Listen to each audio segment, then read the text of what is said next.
qu'elle stimulerait les gens, développant leur spiritualité et améliorant leur santé. Peut-être que ça vient de cette météorite, de cette pierre noire d'origine extraterrestre. Les recherches montrent que la Kaaba est dans l'alignement exact de l'étoile Canopus, des cycles de la Lune et des solstices d'hiver et d'été. Mais où et comment nos ancêtres ont-ils pu obtenir un tel savoir en astronomie? De la même manière que les planètes tournent autour du Soleil, les marches en cercle autour de la Kaaba sont une référence symbolique aux alignements des astres de l'époque. L'alignement planétaire de la Kaaba pourrait-il suggérer que les musulmans de l'Antiquité avaient un savoir secret? Leur vénération pour la pierre noire ne serait-elle pas une commémoration d'une ancienne rencontre avec des extraterrestres?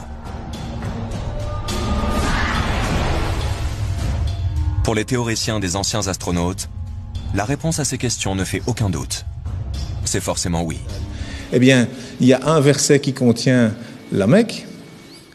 La première maison qui ait été édifiée pour les gens, c'est bien celle de Baka, la Mecque, bénie, et une bonne direction pour l'univers. Dans le Coran, eh bien, le verset, il fait 47 lettres, divisé par 1,618, ça fait 29, pile poil le début du mot Mecca. Enfin, c'est un bas de Becca, mais c'est pile poil à cet endroit-là. Donc, je veux dire, quand on découvre des choses comme ça, et il y en a encore dans le Coran, il y a des vérités comme ça mathématiques, on se dit, c'est quoi ça?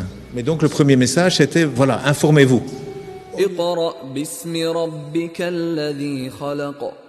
Au lieu d'interpréter, d'abord le savoir. D'abord, savoir de quoi on parle. Prenez n'importe quel nombre de la suite de Fibonacci, divisez-le par celui qui le précède et vous obtiendrez un résultat proche de 1,618. Une valeur que l'on appelle le nombre d'or. Reprenons l'image du bras au rayon X. La différence de longueur entre l'avant-bras et la main est égale au nombre d'or. Et cela vaut aussi pour les 3 phalanges. Mais aussi pour notre ADN. Le rapport entre la longueur et la largeur d'un cycle complet de la double hélice de la molécule d'ADN est égal à ce nombre magique. La suite de Fibonacci et le nombre d'or sont des exemples d'objets fractales. La structure des nervures d'une feuille est identique à celle des branches d'un arbre. On a donc bien une même forme répétée à l'infini à une échelle toujours plus petite. Une fractale, c'est l'autosimilarité.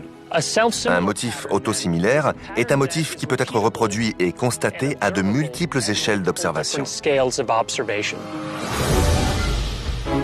La nature repose sur la géométrie fractale parce qu'elle lui permet de créer des structures gigantesques avec une efficacité redoutable. Celui qui a créé 7 cieux superposés, sans que tu vois de disproportion en la création du tout miséricordieux. Ramène sur elle le regard. Y vois-tu une brèche quelconque?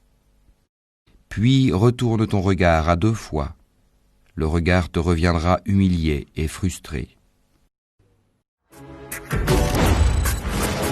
C'est grâce à elle que le corps humain peut contenir 96 000 km de veines et d'artères. Ou qu'1,80 m de filaments d'ADN peuvent être contenus dans le noyau d'une cellule.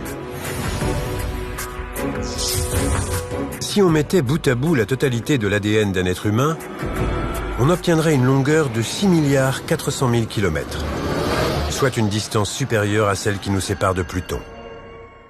Nous leur montrerons nos signes dans l'univers et en eux-mêmes, jusqu'à ce qu'il leur devienne évident que c'est cela le Coran, la vérité. Ne suffit-il pas que ton Seigneur soit témoin de toutes choses?